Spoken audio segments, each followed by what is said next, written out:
नमस्कार। आज हामी 2082 सालको चैतको अन्तिम दिन चैतको 30 गते फर्सी फुटाल्न गइरहेका छौँ।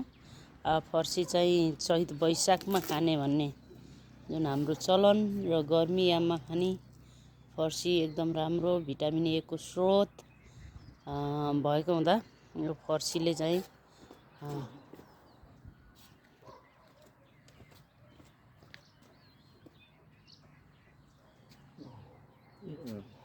स्वास्थ्यलाई निकै राम्रो गर्ने हुँदा आज हामी फर्सी फुटालेर लगाउने र खाने।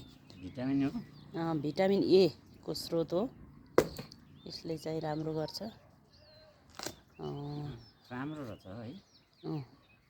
सबै टुक्रा पार्ने हो, टुक्रा पार्ने अनि त्यहाँबाट सबै नखाए त्यसलाई घाममा सुकाउने हो कि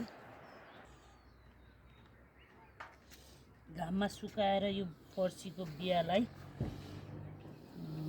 लगाउने तथा यसलाई अचारको रूपमा खाने गर्दा नि स्वास्थ्यको लागि धेरै राम्रो हुने। यो फर्सीको बिया, फर्सी सबै, फर्सीको मुन्टा मिठो होला है, एकदमै स्वास्थ्यको लागि राम्रो हुने हुँदा यो फर्सी तरकारी खान सबैजनालाई म आग्रह गर्छु लगाउने। यसलाई यही हो।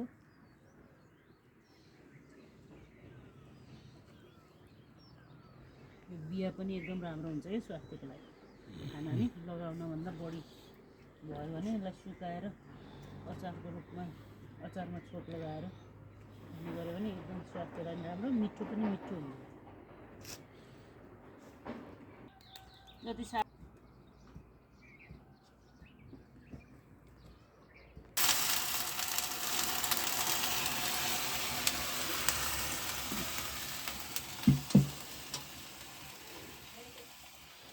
थोरै पानी हालेर यसलाई पकाउनको लागि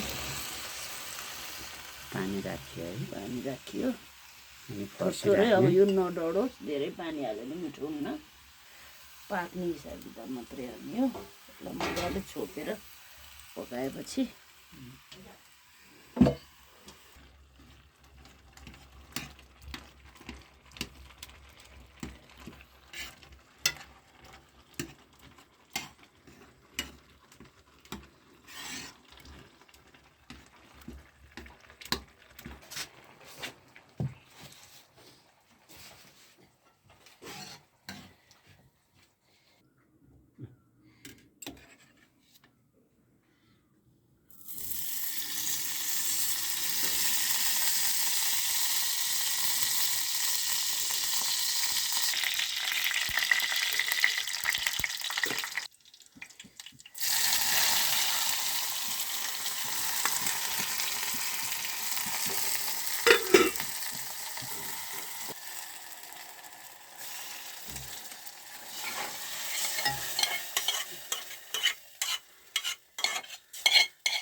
कता बाँकी बस्नुहुन्छ?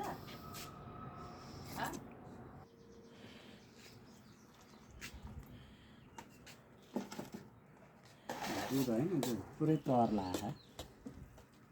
यसरी टन्न फर्सी र दुध हालेर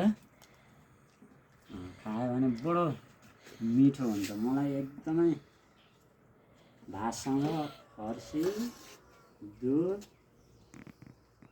राखेर रगलेर खायो भने मिठो हुन्छ। कान्छो फर्सी मोलिसक्यौ?